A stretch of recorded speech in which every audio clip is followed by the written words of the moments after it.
you're such an icon in your sport, like an adrenaline junkie. Have you always had that adrenaline junkiness in it? Like, tell me like how you started, how you became you, really. I started skiing because I loved skiing. You know, I didn't get into racing because I was an adrenaline junkie. I think I always pushed the limits. Like I was always climbing trees when I was a kid. Like, you know, I was always horsing around and doing things that I was told not to do. What was the one quality that you think is why you were able to make it to the level that you did, besides the work ethic and the drive and the grit? I mean, it was a lot to do with grit. I think my dad would say I was mentally tough. Mm-hmm. Life is about falling and getting back up. That's what life is. And I think that's what sports teaches kids very well. Mm-hmm. It teaches them how to fail. It's not about the winning or being the best at something. It's about, I failed at something, but that's okay. We're just gonna pick ourselves back up and keep going, keep trying. Where did the depression and anxiety kind of start coming in? My depression like ebbed and flowed in my career. There are times when no matter how successful I was, I felt extremely alone. Mm-hmm. The reason why I always still was successful despite all the shit that was happening around me is because I internalized it. I used it as fuel. And then when I skied, I let it all out. Right. So that was my therapy.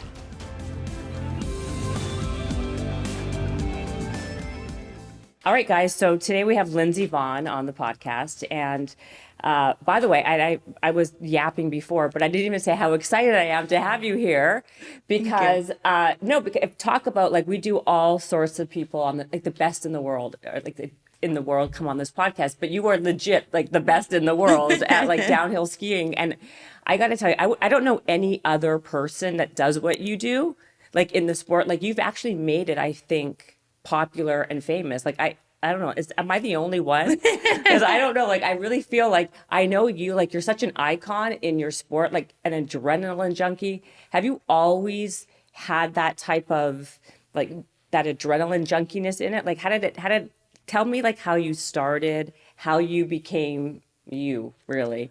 I mean, I started skiing because I loved skiing. You know, I didn't get into racing because I was an adrenaline junkie. I think I always pushed the limits. Like I was always climbing trees when I was a kid. Like, you know, I was always horsing around and doing things that I was told not to do. And, you know, I think as I progressed in my skiing career, you know, there's different disciplines in skiing. And as I grew older and started doing downhill, which was obviously the fastest in the sport, I loved it. Like the faster I went, the happier I was. And since then, you know, I'm especially now in retirement, like I just do whatever adrenaline thing I can find, you know, whether it's wake surfing or e-foiling or like whatever, you know, jet skiing. I'm just like always trying to find something that, you know, gives me that adrenaline. But like nothing would ever come out. You go down like what, 84 miles? I heard like your highest was 84 miles an hour. Like that's I've been clocked. Yeah, that's crazy. Like it's awesome. It's fun. I'd say it's really fun. It's really, really fun. I mean, like how do you even work up to that? Like I don't even know what can even compare. Like if you are an adrenaline junkie, like going jet skiing is not even close to that. Like I can go jet skiing. I can't go downhill skiing. I mean, it's kind of like driving a car, right? If you're always on the highway, you're used to driving fast. Right. Yeah. And you see things coming and you can, you know, kind of anticipate what their drivers are doing. It's very similar to skiing. You know, if you're used to going fast, that's your natural speed. And that's why training is important for downhill because you need to go fast. But that's my natural habitat. It's going fast. It really is like your natural habitat. Yes. So, okay, can you start by telling, my audience, most people will, if you're not living under a rock, but like if they are, how did you kind of begin this path? Like I think you were 9 years old and you met like your role model. Yeah. And then what happened? So I met Peekaboo Street, who she won the Olympics in 98. And at that time, I think she had won a silver medal from Lillehammer, the Olympics before, but she was the only person that I really knew in skiing, and skiing wasn't on TV. So like we used to get the VHS tapes of like all the winning runs, you know, of the season. Yeah. And so, you know, to actually see someone from your sport live in person, like this kind of mythical, you know, superhero, it was amazing. Yeah. And seeing her made me want to be a skier. You know, it made it cool. It made it tangible. It made it something for me to look up to. And so after I met her, I came home and from the ski shop, it was like an autograph signing. And I said, Dad, I want to be in the Olympics. And he, straight faced, he didn't even like smirk or laugh. He's like, okay, but it's going to be really hard. Are you ready? And I'm like, I'm ready. Let's do it. So he literally sat down with me and we made like a 10-year plan of like how I was going to make the Olympics. And, because the next Olympics I would be eligible for would be Salt Lake City, 2002. I was 17 years old. So my family moved heaven and earth, and we moved to Colorado so that I could, pursue this crazy dream, and then I made it. And then it worked out. It worked out. So before you were 9, were you already if this person was your role model, your idol, were you already skiing a lot? At like 3, 4. What age did you actually put the first pair of skis on? It's like 2.5. And then before that, I was actually in a backpack. That's probably illegal now, but I was in a backpack while my dad was coaching. Wow. So because he was going to law school and he was coaching on the side. So I would be like in his backpack, he was skiing around. Really? Yeah. So I was like always on the mountain one way or the other. And then I started racing when I was about 7. Started traveling to actual ski camps in the summer when I was 7. When I was 9, I went to summer camp by myself in Austria with my team. Oh my gosh. Yeah.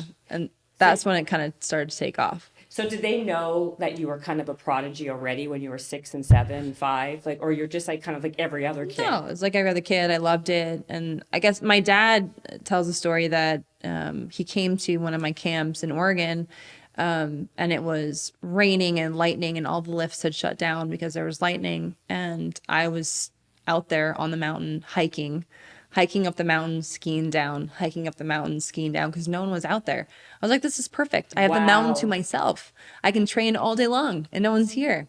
And my dad says, it's like, it was that moment that I thought maybe you have something, because I'm 9 years old, like out there. I mean, I literally could wring like buckets of water out of my clothes after I was done, but I was happy. I was so happy being out there.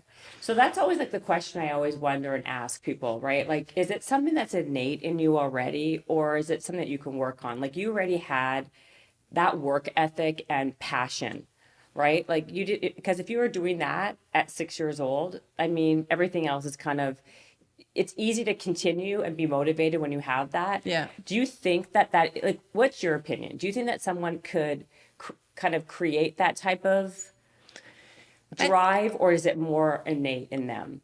I think it's a combination of, environment cultivation and what you're innately given. Mm-hmm. If you look at my family, I'm the oldest of 5 kids. Right. We all turned out very differently, Really? even though we had, the same parents and, relatively same upbringing. My sister and I, who were closest to each other, were 4 years apart.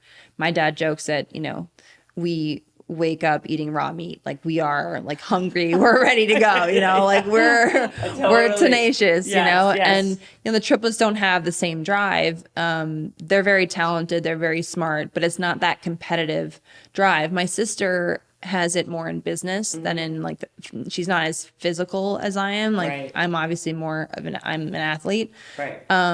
But so if you think about the environment, we grew up the same, the same opportunities, and I'm the only one that really became a skier.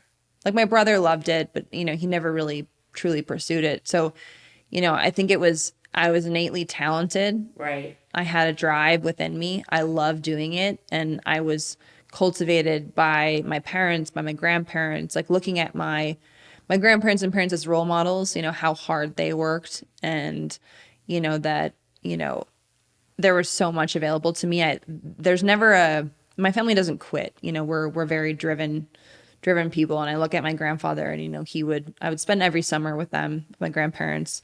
And, he was basically a construction worker, and he left the house before I woke up, and he got back right before we were going to bed. And he just smelled of grease and sweat, and he worked so hard. My grandmother would wait up for him every night and have a bowl of ice cream waiting for him, cute. which is like the cutest. But just that type of work ethic, you see that every day. And my siblings saw it, but it didn't really sink in the same way as it did with me. So I don't know. I think it's a combination of everything. But, you can't push, you can only lead someone to water. You know, you can't push someone into it. My siblings were all very, very talented, but I'm the only one that became a skier. So it's, I don't So know.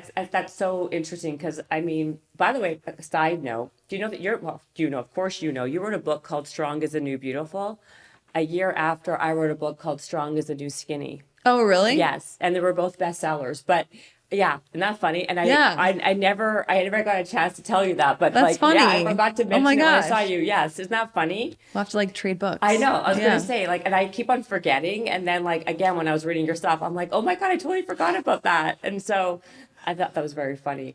That's But awesome. I know, isn't that kind of really Yeah, funny? it's really funny. But what I was gonna say, I digress. But I was gonna say that I'm a big believer that talent is only a small piece. Yeah. It really is what you do with it. There's a lot of people who are talented that basically waste it. There are a lot of people who are super smart, but they're not gritty enough and don't have the drive to go after it. So like it's the people that you could have just a morsel of talent, but if you have the ethic and work ethic, you can go like to like crazy places, Yeah. like you did. Like you said, your family, like your sister. What Yeah. is your sister? What do your brothers and sisters do now? Are they in business then, or what do they do? My sister that's closest to me has her own social media branding company. Oh, okay. My other brother is an architect. My other brother is a paralegal, and my sister is a consultant for philanthropy. So, Oh, wow. yeah. Yeah. So then your dad, you said, was also a downhill skier. Yeah. So in a way, like when you're probably like, because, and what happened to him? Did he never make it to as far as you, obviously? Yeah, Like, he blew his knee out when he was 18. Yeah. Like he was junior national champion. He was on an amazing, trajectory, and he blew his knee out. And at that time, that was it. He went to the best guy at the time who was doing like all the Green Bay Packer surgeries. He was, from Wisconsin, and yeah, that's a career ender at that point. So he became a lawyer, a litigator, one of the best in the country, and really? yeah, he's very driven, very driven. I definitely get that from him. Wow. So you definitely take after your dad. Is your Yeah. mom like that then, or? My mom's very driven. She's incredibly smart. She actually was the reason my dad made it through law school. She's she's incredibly smart. She's also very talented as well, physically. Like she was great at squash and tennis, and she was just an amazing athlete. But yeah, I think I get my mom's positivity more so than anything else. Like, how did you okay, so what was the training like back then? Like, what was your day like when you were 10, 11, 12, going to, before going to Salt Lake? Like, walk me through a day in the life of you. Well, I mean, I didn't lead a normal life. So, I know. well, when I'm so 12, my mom and I moved to Colorado. We had an apartment. Like we just went out for the winter so I could train in Vail. I went to an academy kind of part time, and the rest of my siblings were at home with my dad. And it was a really challenging time. And then eventually the next year we moved out. Like all of us moved out there together, except my dad was still working in Minnesota. So he was commuting almost every week back and forth from Minnesota to Colorado. I mean, I can't tell you how many, it's about 17 and a half hours from Minnesota to Colorado driving. We did that many, many times. My mom like raced back one night so I could make my middle school end of year party at the Six Flags theme park. Serious? Yeah, she drove through the night, like straight through the night, and we literally rolled up to Six Flags. Oh my God, that is so cute. And I got out of the though. car like with all our like candy, like keeping us awake, and I rolled in, and my mom was the best.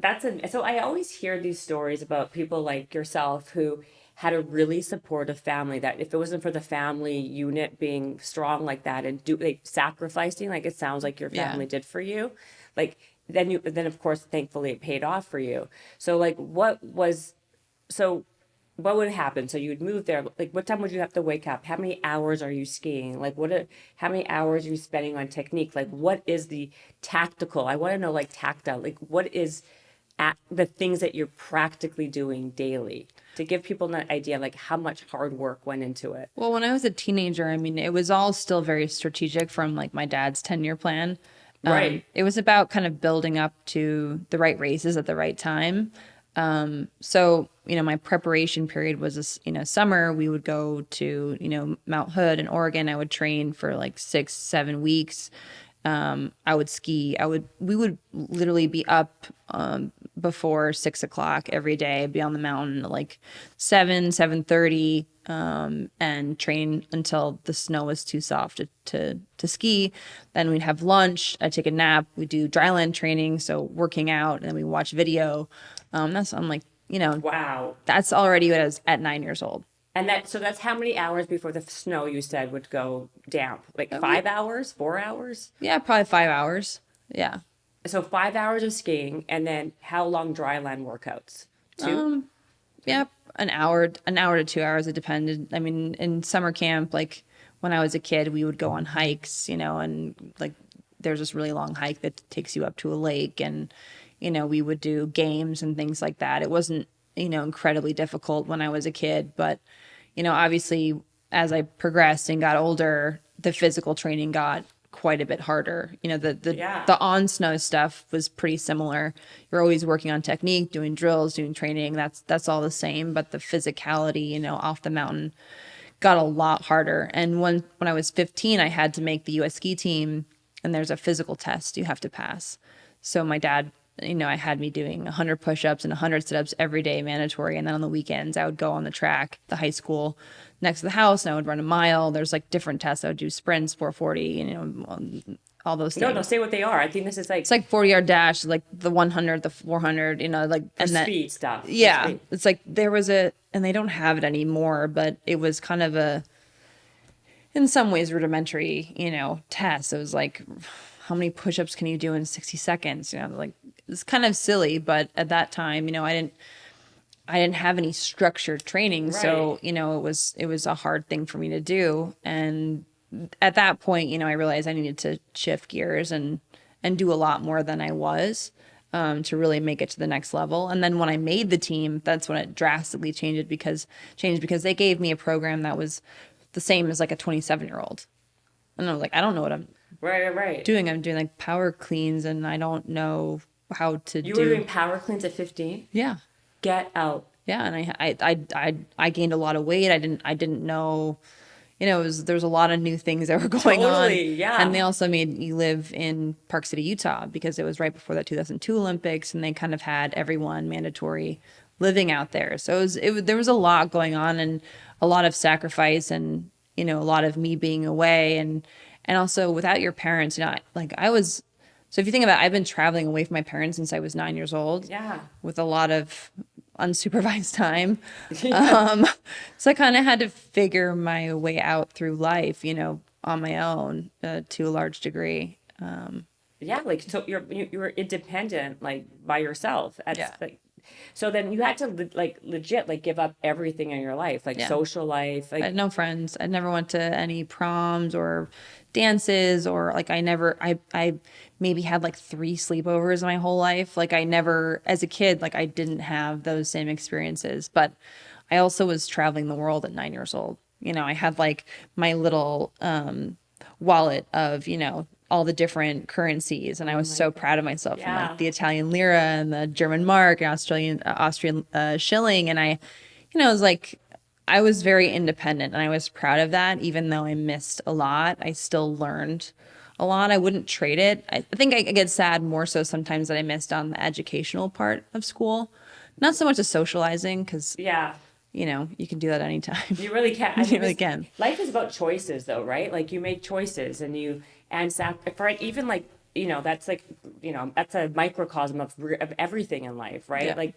if you want to have this, you have to sacrifice that. Like nothing in life is just like a free for all. Yeah. Especially at this level of what you were talking about. Yeah. What was the one quality that you think is why you were able to make it to the level that you did, besides the work ethic and the drive and the grit? I mean, it was a lot to do with grit. I think my dad would say I was mentally tough. Mm-hmm. and he said that to me so many times as a kid, like, you have to be mentally tough.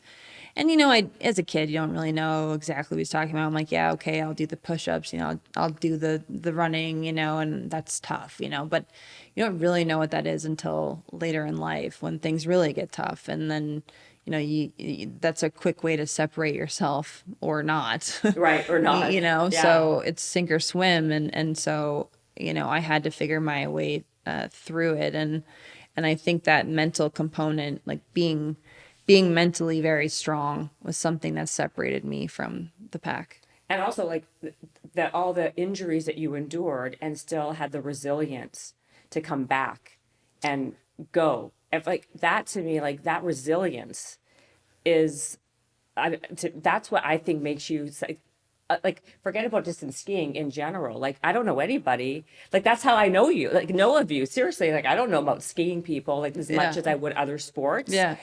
But like the fact, like, how do you even like train for that type of that stuff? Like, how do you teach people how to have that ability to fall and then have the confidence to get right back up again and try again and not let that deter you from keep on trying and trying? I mean, listen, life is about falling and getting back up. That's what life is. And I think that's what sports teaches kids very well. It teaches them how to fail.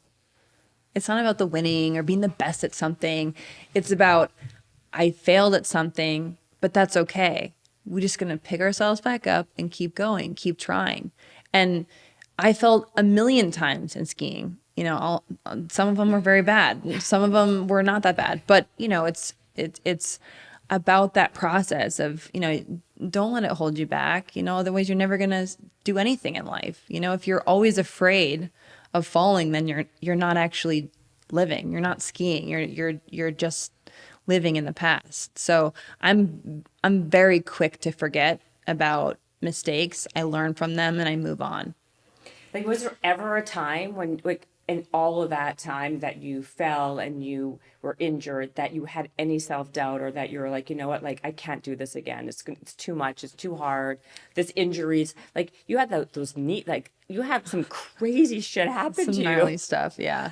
And like, it didn't ever, but you're still up there doing it, and then you win again. I mean, like, it's legit crazy. I never thought that I couldn't do it. I was worried that my injuries, when I blew out my knee for the second time, I was worried that my meniscus was too damaged and I wouldn't be able to ski the way I wanted to again. I never thought, oh, I'm not capable of coming back. And then once I'm on the snow, that's my happy place. Right. And that's why I work hard. I'm passionate about what I do. I love what I did. I loved racing. There was no part about it that I didn't love, even the hard work. It was not just about the winning, but the journey. Yeah. And it shaped me into who I am. And it's why I fought so hard to keep what I love. I would do anything, work as hard as humanly possible to come back from my injuries, because I was being taken away from something I love doing. And like you just like said something that was, I think, very true, and it's for anybody. Like, that's who you are, right? Like, how do you even separate like your Lindsey, like regular Lindsey, this normal person, from like this like crazy legendary skier? Like, that is your identity, right? So if you're not doing it, and now you're not even doing it because you retire, like, I can't imagine on a like just on like a mental like level, how are you, like, how do you cope with that, or how do you kind of transition from that to now? It's been really hard. Yeah. It's been really hard. I mean, I always knew that my career would end at some point. Every athlete, their career comes to an end. But, to not have something that you love doing so much, not having that there anymore is really hard. And I had to figure out, what is my identity outside of doing what I love. For me, I had the analogy of skiing was my son, and everything else revolved around it. What time I woke up, what I ate, how many, business deals I did, or, interviews I did, or how many hours I spent in the gym, that all revolved around skiing. So every decision was actually really easy to make, because skiing was always my number one priority. Wow. And so when that when I literally went to bed and woke up and the next day it was gone. And I'm like, whoa, okay, well, I have all these things. I have all these amazing opportunities. What do I do? How do I organize it? What's the priority? What's my passion? Who am I? Is a lot to take in. It took me like a year and a half to really get like my feet underneath me. Really? That's it? I thought it'd take way longer than that. Like that's Well, that was a long time for me. I move at a fast pace. really So exactly. I was gonna say, like, I forgot who I was talking to. Right? Like it's like dog years. Like a year and a half for you is like 12 and a half for most literally, people. yeah. I mean, literally, yeah. I mean, so like what did you figure out? Like who are you? Like what is your identity without having that? Well, a lot of people said I need to slow down. It's not good to lead such a fast-paced life. And I realized, why is it bad? Yeah. Why can't I work really hard and go after things that, I want to achieve? Right. And so I've really leaned into that.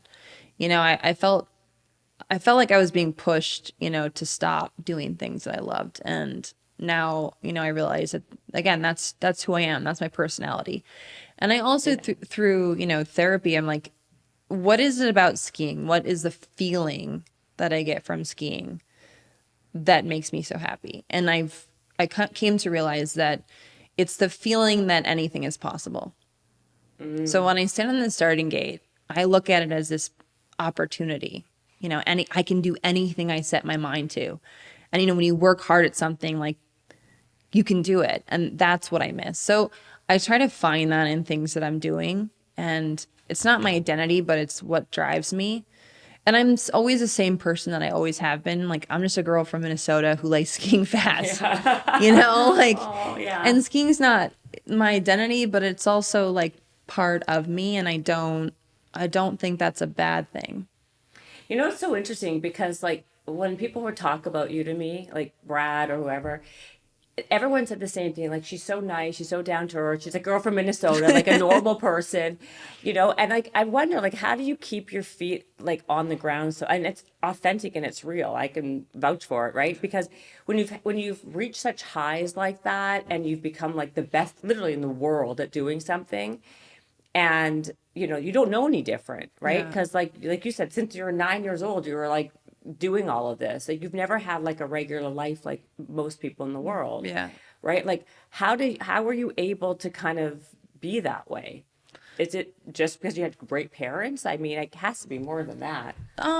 I think, it's my family. Like, my siblings definitely are like, I don't care how many times you've won. Like I will always kick your ass, like Right. it's that type of, love that we have. And I think, I go back to Wisconsin with my family and my cousins and, my aunts and uncles. And it's all the same. Like, we're all just, roasting marshmallows on the fire pit and, talking about life. And it's all the same. Nothing changes. Like, I'm not any more special than anyone else just because I won a ski race. Like, we're all the same. And again, I think skiing, I ski because I'm passionate about it, because I love it, not because I'm searching for fame or, my priorities, I think, have always been in the right place. And so I've never deviated from like my morals and values and who I am. And, I don't know, all those things I think together have helped just maintain who I am. Did you have to retire because of your injuries? Yeah. Because I you would have kept going. Yeah, like that was basically like you would have kept on going for sure, right? Oh, yeah. Like The year I retired in February of 2019, and that was my last race was the World Championships. I'd had 3 surgeries that summer, and I crashed in November, and I tore my LCL, and I had three fractures in my tibia. So I was skiing on like nothing, and it took me a month just to like of rehab just to get back to where I could ski like moderately okay, and then I had to train just to get back for like that last race. And so it was I felt like I was being held together by duct tape. Like I was, Yeah. I was hanging on by a thread. legit, And like a threat. literally. So I knew when I crashed that last time in November, I was like, I can't do this anymore. And that was, in my documentary, that was Yeah. kind of that moment when I'm in the hospital crying, I like realized then, like, this is it. I can't do this anymore. I mean, but so Lindsay has it's a great documentary, by the way, on HBO. It's Thanks. great. And your last book was called Rise, and the first book was called Strong as the Do Beautiful, which Yeah. is, I think, hilarious. But what I was going, okay, so I just wanted to say that I guess like technically you can still ski leisurely, right? Like Yeah. you're able to do all that, but you talk a lot about your like mental health and depression and anxiety. And I would imagine skiing was a really amazing outlet for that. Yeah. Right? Because, and also it's a great distraction. You have something to do. I'm great at distracting myself. Yeah. Well, yeah, yes. Well, I would imagine. What do you distract yourself with now then? Just fitness stuff? Yeah. Because you're a hardcore fitness person now too, right? Mainly. I mean, I still work out as hard as I do because I need that kind of physical outlet. And, again, like deep dive when I'm thinking about it, when you're racing, you're also very present. Like there's no room for social media or, what people are saying about you or what I have to do tomorrow or like what business deal I have. You are so present. There is no room for anything else. Otherwise, you literally could die. So for me, I miss that as well, just being able to block out all the noise. And when I'm in the gym, I have that same feeling. Like I am just focused on me working really hard. And it's nice to it's like my meditation almost. Everyone likes to do that Zen stuff. And my Zen Not is me. like kicking my own ass. And people, again, it's like, I don't know, some people criticize me for it, but I really don't care. This is what I need to do. I mean, that's to me. This whole it's such nonsense. Because because I always say also my meditation is like running because it zens me out and I get my best ideas and I think really well. A lot of people say that. Right? Yeah. And they're like, no, you have to sit there on a pillow and do this whole. I'm like, Everyone's different. Everyone's different. Yeah. I think it's so ridiculous to think that that should be working for everyone across the board. Correct. Are you able to run with the knees that you have? Absolutely not. No, you can't run. I haven't run. I've run once since 2013, and it was a horrible, horrible idea. Oh, I can only imagine. I like made it 8 minutes, and then I was like dragging my leg behind I me. can't even imagine. So what do you do for cardio then now? What's your Biking, thing? elliptical. And how much would you do a some day? rowing.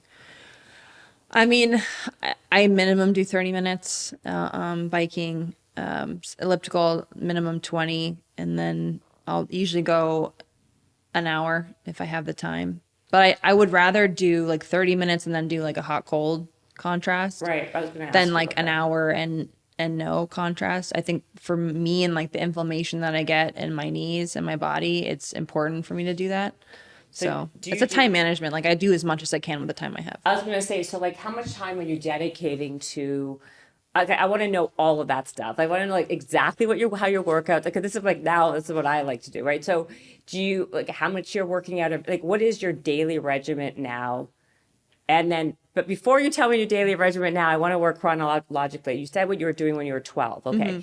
Then when you were like hardcore, like in the midst of like really in it, Yeah. what was the day in the life? Like how much were you training? What were you doing? Were you working on balance? Were you working on like hand-eye coordination? Yeah. Like I love all this. Have you watched Formula One? These I know those guys so well. I don't want to watch. You don't want to. It's like gonna ruin me. Yeah, I'm like, I'm the only person in the United States that's like watched Formula One since forever.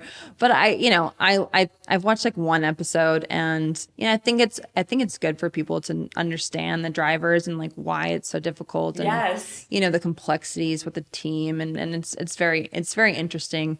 But yeah, if you're talking about like me in my prime, I was doing 3 workout sessions a day. I would work out before breakfast. Which is what time? Like I need the details. Okay, Lindsay. details. So I would work out usually 8 to 9 cardio, and then I would have breakfast. What kind of cardio at that? What would you do? Usually biking, usually interval biking, so that I could get my metabolism going as Okay. more of like a HIIT, workout. Hit training for an hour? Yeah. Okay. But not, it was all of my cardio workouts were very controlled by heart rates. So, I did like steady states. So, you're going 5-minute intervals at 150 to 155 beats per minute. Or, I was doing threshold workouts where it's a shorter time, like 2 to 3 minutes at, 170 to 180. It was very, very specific and very specific reasons. In ski racing, you're only actually skiing for about 2 minutes. Yeah. But you have to also sustain that type of endurance for the whole winter. So we obviously, you train for 3 to 4 minutes, at that same pace so you can maintain that endurance throughout the season. So yeah, cardio in the morning for an hour, usually breakfast, What would you eat for breakfast? usually eggs, some sort of, vegetable, omelet, whatever. And fat, like I had almond butter and a banana as well, something like that. Now I do a lot of protein shakes after my workout. I still love working out in the morning, Okay. but protein shake right after. Then I would take a little break. I would do weightlifting, usually 2 hours of weightlifting at least, or else athletic training. So I'd be on the track doing agilities, sprints, hill sprints, sled pushes, like kind of all that Like track. functional stuff. Yeah, all that functional fitness. So again, it would rotate between strength and functional fitness. And then I would have another snack break, a nap, and then I would do another afternoon cardio session.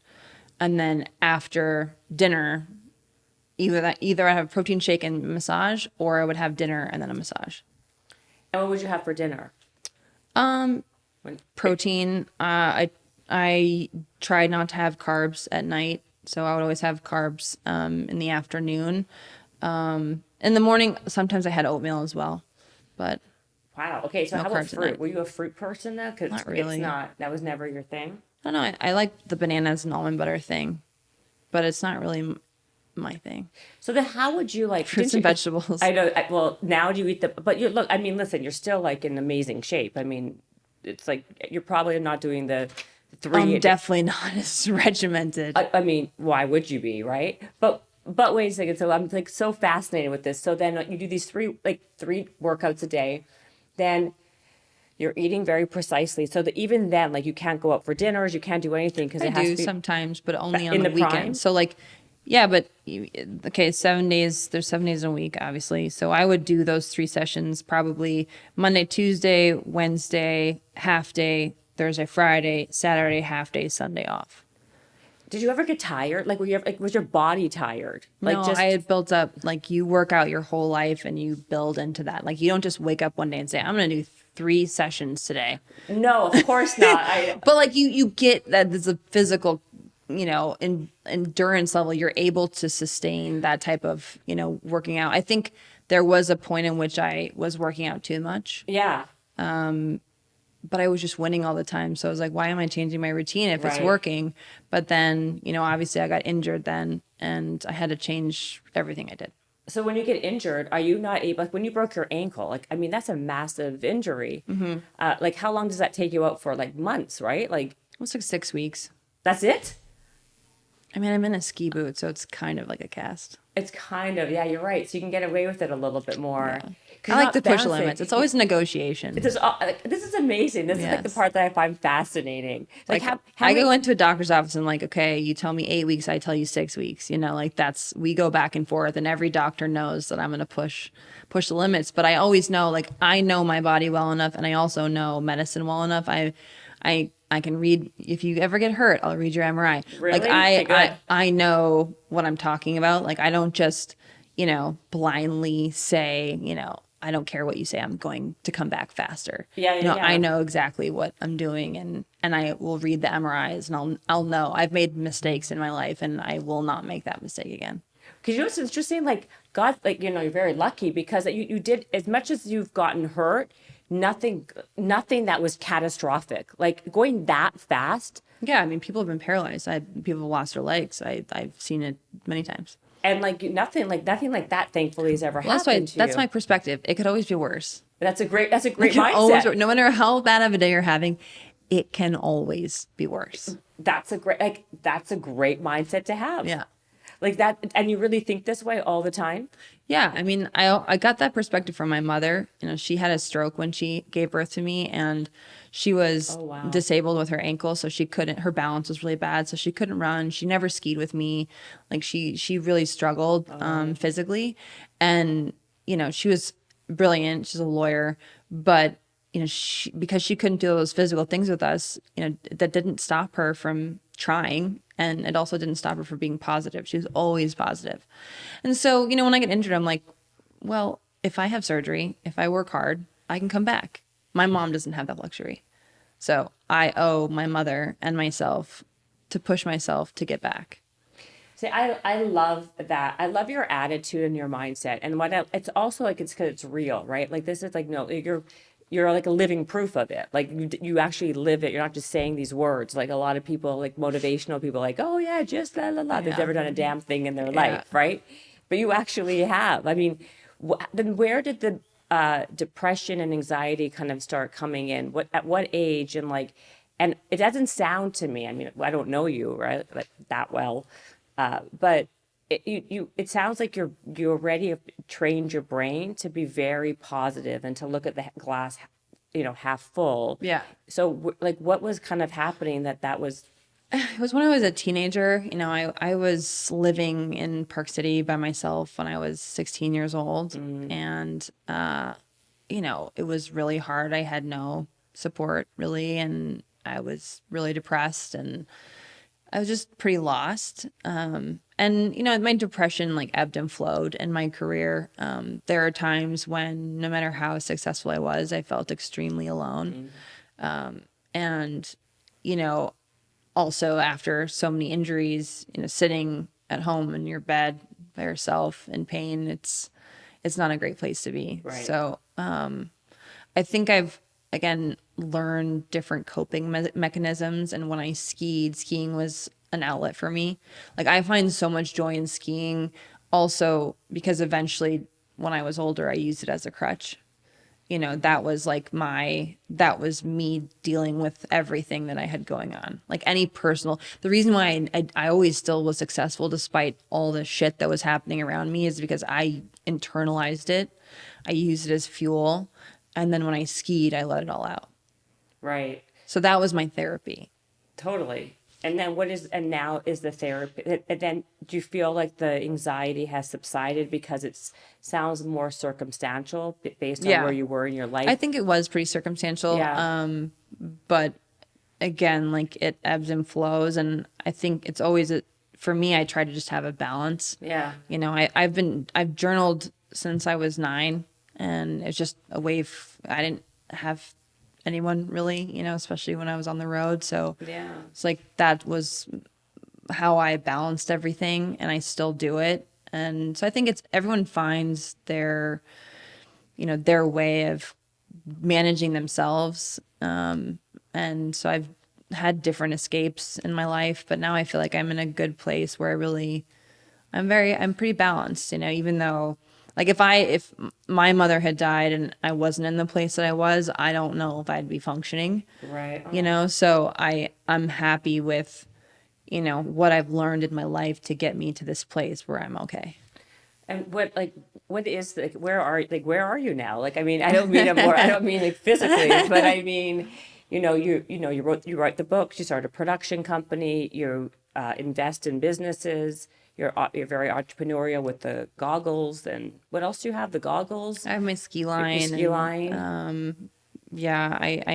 I'm now an advisor to a sports fund, actually, with Avenue Capital. So there's like a lot of things in the investment side of it. Yeah, I'm really excited about it, like Michael Strahan and Candace Parker and Steph Curry. And That's great.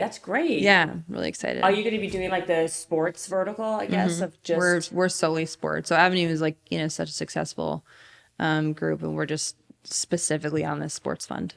Wow. So does that mean all investments that you do will go through Avenue, or yeah? Well, at least for the sports side. Yeah, for the sports side. I still will have my individual, investments. Like, I invested in LAFC and Real Salt Lake, and I saw that. That's so cool. I love that. I love investing in women. You're also legitimately a great role model for women, right? Because like I said, like, there's especially like here and with social media, and there's so many people who are posers, or like they say they talk a lot, they give a lot of advice, but they've never lived it, worked it, done it. I think it's hard for kids to also decipher, what that means, and there's so much disinformation, and Instagram is not reality, and most people, even like the last couple of days, you know, I mean, like, oh, you're everywhere, you're doing everything, you're so, you know, you live such a great life. I'm like, I'm fucking tired. Yeah, exactly. You know, like I'm so tired. I've been, you know, traveling nonstop, and I love it, but it's also not glamorous. You know, I'm trying to get from point A to point B as fast as I can to get to something else, and I love that. I love that hustle, but it is not glamorous, and Instagram is not real. And so I don't envy kids these days because it is a very hard world. It's terrible. And especially even just talk about mental health, right? Like the mental health has gone like It's hard for me as an adult to like mentally be okay reading the comments Oh. that come on my feed, and especially Terrible. for kids, those bullies are coming from their inner circle. I at least can pretend that's some, you know, somebody living in their mother's basement, you know. 100%. You know, it's easy for me to pretend, but for kids, like, no, that's actually my classmate that I thought I was friends with 100%. that's bullying me. It's really, really awful, and it's horrible. Do you spend a lot of time on social media?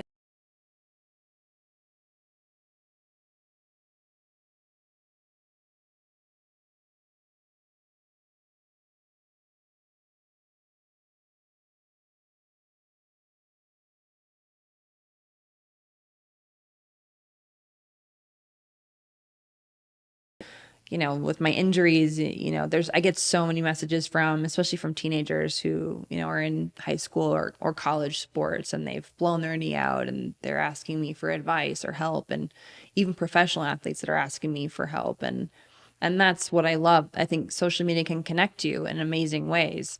It's not all about, you know, people hating you, but sometimes those are the only comments that you see. Right. And it's hard to shut that out of your mind as well. I agree. Like it's always that way. Like you could have a million positive. You just see the one. You just see that one negative, and that can just spiral you out of control. I have like a filter on like things that if people say, I don't see it. How do you filter out just negative comments? It's just keywords. You have like a keyword filter.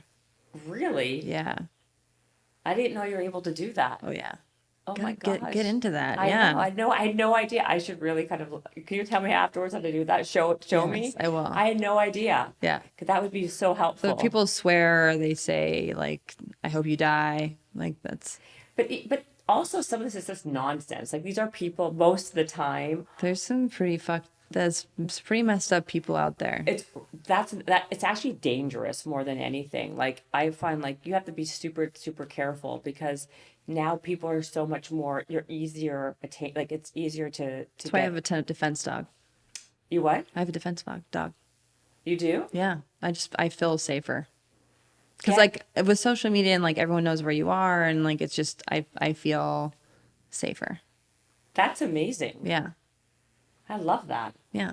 I didn't know this. So wait, so then okay, so She's not here. I don't feel threatened. you don't feel I'm glad. I don't think that. I think that you could probably She'd probably cuddle with you, but Okay, I was going to say, but I feel like Faith that you could probably like demolish me yourself because but what's your routine now then? You said like you're not as obviously as vigorous as you were, but you work out every morning for what's your not routine every now? morning, but I mean it's like depends on travel. Like for example, this morning, How long are you away now this time? this location I'm here for 2.5 days. Okay. I go to another location for 2 days, another location for 2 days, and then I'm home. God. For Christmas, I'm so excited. Oh my gosh, that's a crazy So schedule. excited. Yeah. But it's good. I mean, like I'm gonna see my dad on the weekend, so that'll be nice. Or on Monday, forget what day of the week it is. I get to see some kids. I'm gonna stop by the ski school and say hi to some kids. It'll be good. But like for example, this morning. So I woke up at 7:30. I was on the bike by 8. I did 40 minutes of cardio. I did 10 minutes of sauna. I jumped in the pool, which is not heated. It's really, really cold. Like a cold plunge then basically. Basically. Yeah. And then I took a shower and was on a board call at 9 o'clock. I had hair and makeup come at 10:15. I was on the board call while I was finishing hair and makeup. Yeah. I left at 11 o'clock, went to my first TV show, and then I had another podcast, and then I had you. What podcast did you do before me? Dwayne Wade. Oh, okay. Not like it makes a difference. I was just wondering. I was like, oh, okay. Okay, wait. So then do you do the red light? Do you believe in the red light for like a, What red light? like in Like general? infrared? No, just like red light therapy. Like, would you ever, I have a bad, whatever, Like wrist, whatever. ultraviolet? No, Or just like like a red light. Like I guess you would call it, well, I have like an infrared light set, like sauna, those, yeah, those, that's infrared. yeah, Yeah. but I'm talking about a red light for your face. Like, do you ever do any red light for injuries, for inflammation?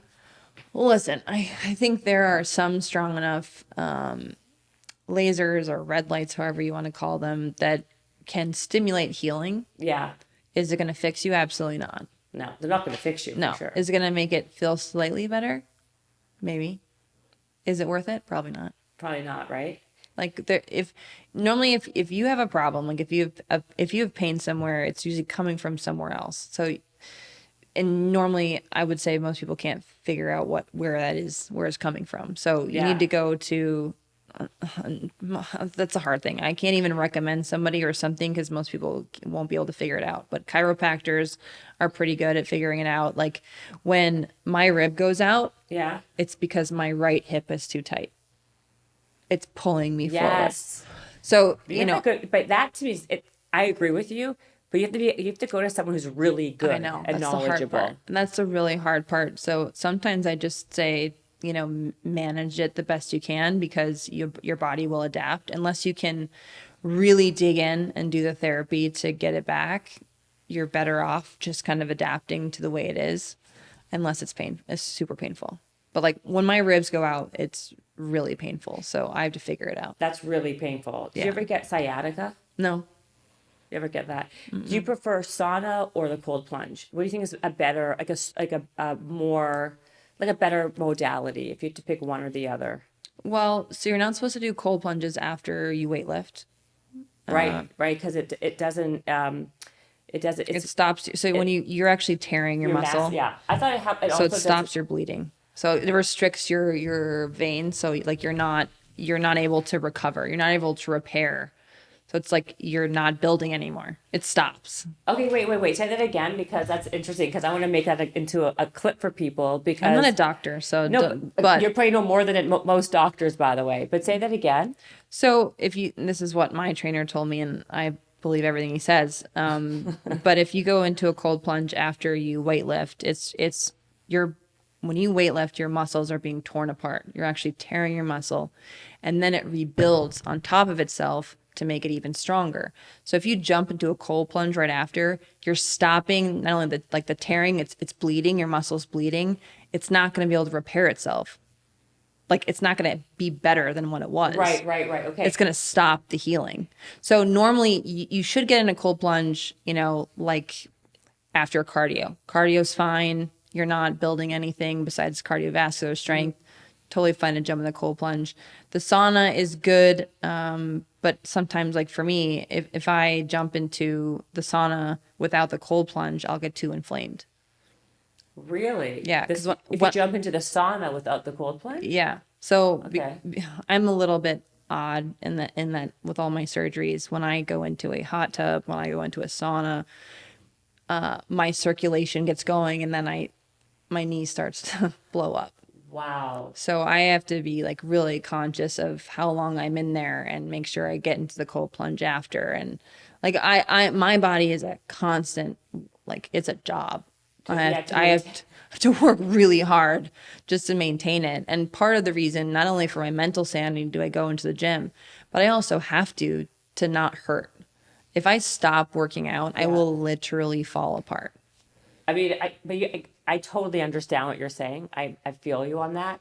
But at the same time, you have to be so careful with all that. You got to work around so many of these injuries. But I know how to do that. Right. So you've got to be like super you adapt. conscious. Yeah. You So have I to. know what I have to do. What's, if something's hurting, where it's coming from, when I am not able to work out enough, my back starts to hurt because I'm not doing the posterior chain work. It's all correlated, and every cause has an effect. Mm-hmm.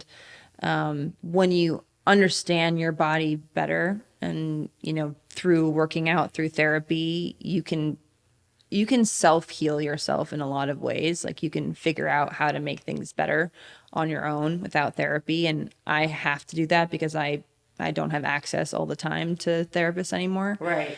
But it's something that you learn. It's not, I didn't just wake up and, I'm a professional athlete, so I must know, what I'm dealing with. A lot of professional athletes don't know. Right. They couldn't tell you why something hurts, or, I have back pain, and they have no idea that it's coming from their hip flexors. And there's a lot of athletes that don't know. So it's something that you can learn. It's not just professional athletes. Everyone can learn more about their body and being more in tune with it, and feel better because you understand it better. Is there anything that you can like tell us, that you found that works really well, that maybe is not so mainstream, like a sauna or a cold plunge, it's a different modality that, like another type of. Honestly, like, because when you sit, I sit a lot. I'm in planes a lot. Most people sit a lot in the office. Yeah. Any type of like chest stretching, like open your thoracic. Yeah. That changed my life, because I'm always, and I'm hunched. My hip flexors. So if I can do like, lunge stretching with like my, my arms, like getting like my I don't know, Lats? my lats, my chest, like my stretching my chest helps me so much. Really? Which is, I honestly never would have thought of that. But I have this amazing therapist, Lorenzo, and he's like a chiropractor. He's a freaking magician. But anyways, most of my problems come because my chest and hip flexors are too tight. So like stretching, it's not like muscular stretching. It's like your mobility. Yeah. It's mobility stretching. Do you believe in supplements? Like, do you take anything like collagen or, omega-3s or what? I feel like I'm so broken that like that shit's not gonna help Duct me. tape, yeah. Like I'm duct just tape. like duct tape my knee together. Yeah. I mean, I do still take like collagen in my protein powder, and I do B12 and like vitamin D3, just because in the winter I don't see the sun enough. But nothing more than that. I could get more into it, but I honestly, and a lot of people, a lot of studies, a lot of doctors tell me that it does help, but I honestly just don't think it does. Yeah. So. It's so interesting, I find, because I find that the biohacking group of people, I speak to so many of these people, and they'll tell you 97 things that they do in their morning routine, where it's such a long list where it's practically dinner time by the time they finish their morning routine. Most people don't have that kind of time. I mean, that's what I'm saying. It's so unrealistic. Yeah. But the people who are actually like you, let's say, it's like they don't buy into this. They don't believe in that. Like, a lot of it's like a moneymaker, really. You know what I mean? Like, it's the basics that really work. Well, everyone wants to be young. Everyone wants to be young, exactly. There's a lot of money to be made. People want to profit and 100%. Use you for that. And honestly, it's like you gotta live your life. 100%. There's a balance. Take care of yourself. Yes, eat right. Do the things you can do, but also like have some ice cream. Do you eat ice cream? Yeah. You do? Yeah. Like, how often are you eating ice cream? Like, my friends for my birthday, they Instacarted me like 8 containers of Ben & Jerry's. Did you eat them all? Not all of them, but like I would sit down, and I'm like, I have a really bad day, and I'll watch Law and Order, and I'll just like go to town. Yeah, it was something like my family always did together. It was like both my parents were lawyers, and it was the only thing we ever did was Law and Order, Saturday Night Live. And for some reason, like, it makes me feel better. Right. Like Olivia Benson, Mariska, now that we're friends, like, it literally makes me extremely happy. Wow. That, like, she makes me feel better. That is amazing. My family would watch me and my sister and my mom, my dad never watched them, Golden Girls. And it's because of that. It's like, it's so nostalgic. Yeah, it is if I see it on TV, yeah, exactly. now I still like, it makes me feel so good. much better. Yeah. Yes, exactly. Yeah. So you're not someone who's like, I'm a vegan, I won't eat this. I'm like an intermittent faster. It's like balance, like. Are you an intermittent faster? No. Okay, good. No. Thank you.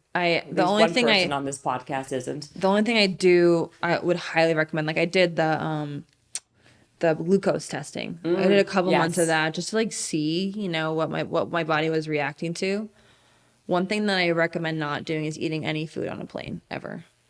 It's because of the high sodium, or is it I don't know because what they're putting in it, but it did not sit well with me. That is like I could eat 3 gallons of ice cream and it wouldn't spike my insulin as much as like anything I ate on an airplane. really like any like, Anything. So like I don't know what they're putting in it. I don't know. Any airline does. I'm not naming any. Like it was anything that I touched, and I don't know. Some people say it's because it's high altitude, which I think Yeah. is totally BS. I think it's mainly just there's preservatives and sugars, and because they want it to taste good. It's just all course. these extra things, and my insulin just spiked so high. So I do not eat on planes. I always pack my own food that I carry with me. Even if it's a short flight, I'll just have some almonds, but I never eat on planes. That's a great tip, actually. That's a really great tip. Lots of water. Yeah, and also because you can feel it, right? Like you feel when you eat that Oh, food. I feel so bad. Like if something happens and I don't have my food and I'm starving and I have to eat something, I feel horrible. Yeah, no, I totally agree. It's like you feel horrible for like days after too. Yeah. It's not just like for like an hour. And my knee yeah. swells, My knee is like, it's kind of like a little like health meter. I was gonna say it must be, right? Like Yeah. that's crazy. If I travel too much, like any of the things, drink too much wine. It's like, Do you drink alcohol often? Not often? only tequila. Lobos. Oh yeah. Okay, right. Only tequila. That's right. Yeah. What's it called? Lobos. Okay.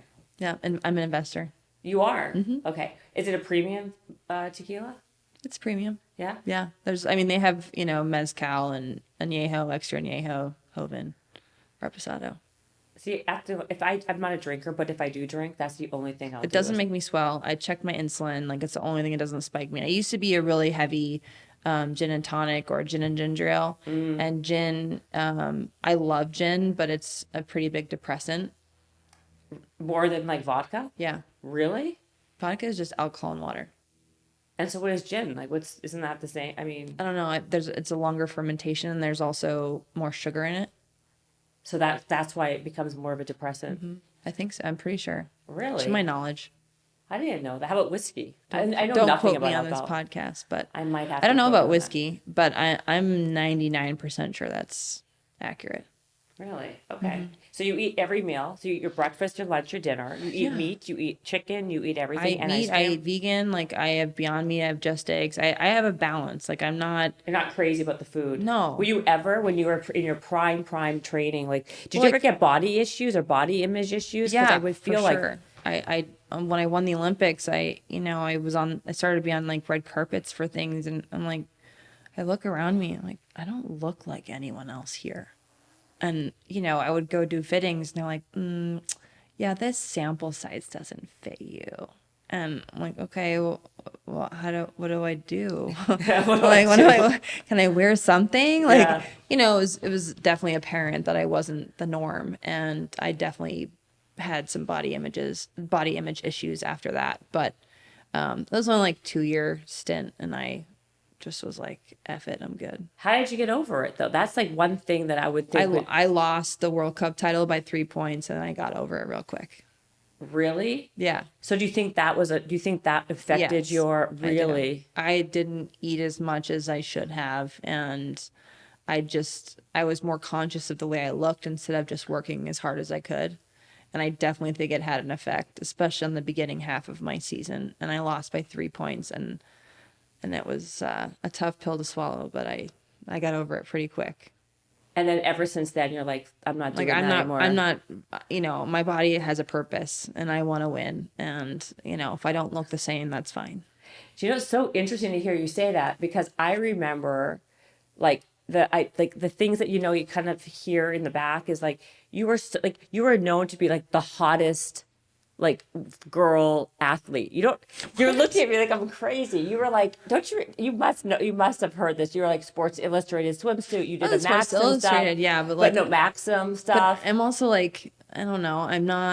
I don't have like a. You never heard this before? This can't be the first time you're hearing this. No, but I don't view myself in that way. But okay. I'm happy to be like, I'm happy that, a strong athlete is in like swimsuit issue, because I think that's important. 100% agree with you. But I don't look at myself as like, ooh. But you don't remember, like, maybe it's just because in the zeitgeist, you hear these things and it's because it's you don't realize it's you. You know what I mean? It's like that was you. That's you. Yeah. But that's how it's interesting when you hear girls like yourself who had who had that body image, or you had that like little bit of that stint of insecurity with you, how you looked when you're obviously so beautiful. I mean, you really are. And It's all in the eye of the beholder. It's not obvious. yeah, but I'm telling you, like that was like you were like the hot, like super hot girl athlete. You don't But that remember this? Do no, you remember? but like, am I? This is also Yes. the problem. Am I like? Do you know me more for that, or do you know me for winning? I know. I personally, I remember you for being like like a badass. Like if there's going to be a real female badass, it would be you. Like that's what I remember. 'Cause this girl was like fear. Like that's how I I can remember accept you. that. I Fearless, accept that. resilient. Because I remember you just kept on coming back for more, more, more. Like you would get hurt.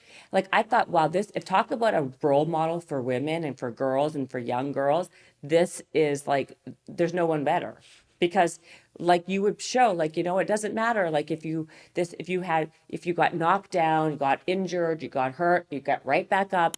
And not only did you get back up, you proved that you can still you can still win. You can still do all these things. Yeah. Like to me, that's what makes you legendary in my mind, because Thank you. no, it's the truth. And so like I have a little girl, and funnily enough, I think that there's this app called, actually, you have to get involved in this app now. Oh, that I'm gosh. thinking. What is It's it called? called Legend. Okay. And it's basically by oh my, you should be, I'm not even joking, you're perfect. The app is basically a confidence app for Oh. kids. No way. Yeah, and you do 5 minutes of these very specific training sessions, and it helps build children's confidence at a young age, because it starts when you're young. Yeah, of course. And they have all the best, like the people from Scholastic and all these people who help Wow. put it together. And they start them by giving people these like very powerful stories of people, like role models. Like they did a Michael Jordan one. I think I really believe that you are one of them. Well, I honestly, I want to like get in touch with them. 'Cause No. I have my foundation. Like our purpose is to help underserved girls and like empower them Yeah. through scholarships and programs. So I've been trying to find a way to build a community of girls and empower them. And I want to Yeah, I'm gonna get put it. I want this app. I'm telling you, like you would be a perfect person to be partnered with them, because with your foundation especially, because you are like you are the legend that they are talking about. But like I will tell you, because like my little girl, she's 8 years old. And it gives her, like, she wants to be a dancer. Like, she's 8 years old. Yeah. And she hears these stories from women and girls who've gone after their dreams and, like, actually, like, accomplished them. And it changes their mindset. It Yeah. changes their brains. And she believes now that she can be Yeah. a dancer, or she can. Perspective. It's all perspective. Yeah. I'm going to get you in touch with them. Okay, I really want to do that. No, I'm Not to be on it, but like I want to give that to my girls. You should. How big? So can you just tell me? I know it's probably like I'm going to wrap this right after this, but I want to hear about your foundation, because I think it's a really beautiful thing that you're doing. Thanks. Well, we have scholarships and empowerment programs for underserved girls, and we've given over $1 million in scholarships. Wow. I'm at every camp, so we have these like weekend camps where we have a curriculum, our own curriculum. We just developed our own curriculum, and we just basically teach them about grit and like how to be confident and build good friendships, and we'll also talk a little bit about like financial literacy and cyberbullying, like just giving them the tools to be able to navigate life and tell them that they can. You wouldn't believe how many kids that I've spoken to where actually their parents told them they'll never be good at something, and they quit. They'll quit soccer because one person told them an offhanded comment like they're not good at it. Totally. And they're so sensitive, and especially in this world with social media, like one little comment and they're done. And so I'm trying to give them the tools to be able to reframe that negativity and, allow themselves to believe in what they're doing and who they are. So I don't know, it's more than just scholarships. It's really about empowerment. What would be the one tip you would tell young girls, people who have self-doubt, that they didn't have a dad like yours who said, you know what, let's do this. Let's write out a 10-year plan. Well, my dad wasn't always there. And there are a lot of people that told me that I couldn't do it. And if you don't believe in yourself, no one else will. So you have to believe in what you're doing. And it's easier said than done. But if you truly want something, then you have to believe in it and you have to go after it, which means working hard. A lot of kids, especially kids, expect that when they say they want to be something, it's going to be manifested and magically appear. Nothing in life is easy. We just have to work hard to get to where we want to go. And if we fall, we get back up, and that's it. I love that. Thank you. My God, Lindsey, I'm so happy that you came on this podcast. No, seriously. I'm so glad we got introduced to each other. I really am. Like, I think you're so inspirational really, I really do. For old women too. I think it's amazing because you are you're just such a great role model for someone who says they're going to do something, follows through, does it, shows people that they can. I really think you should be very proud of yourself. Thank you. I'm serious. It's amazing. Well, I'm thankful that I had a good family teaching me. Yeah, but you know what? True. But you really are. It's super inspirational. And I've never really, I wouldn't say that if I didn't, I'm not just saying that because you're sitting on this podcast. I don't think you're the kind of person that would say that. I wouldn't at all. So I appreciate it. Thank you. No, it's amazing. Guys, you have to watch the HBO. I love all those kind of documentaries, but yours is really great. And her book is Rise. Of course, the other one's Strong is the New Beautiful. And the Strong is the New Skinny. Read them in tandem. We should do a buy them in bulk. We should buy them together. Who's your publisher? HarperCollins. Okay, mine was Random House, but that is hilarious. That's really funny. And you know what I would always tell people? Oh, sorry. Okay, guys, so get her books, and we'll check you out later. Oh, also on social media, what is your handle? It's just my name, Lindsey Vonn. There you go. Or Lindsey Vonn Foundation. Oh, yes, the foundation, which is amazing. Thank you. With an E. Oh, with E. That's true, because I spelled it with an A, and I couldn't. I got screwed up. It's a thing. It's with an E. It's I know. And two N's, right? Yes, VONN. Good. Thank you. Thank you.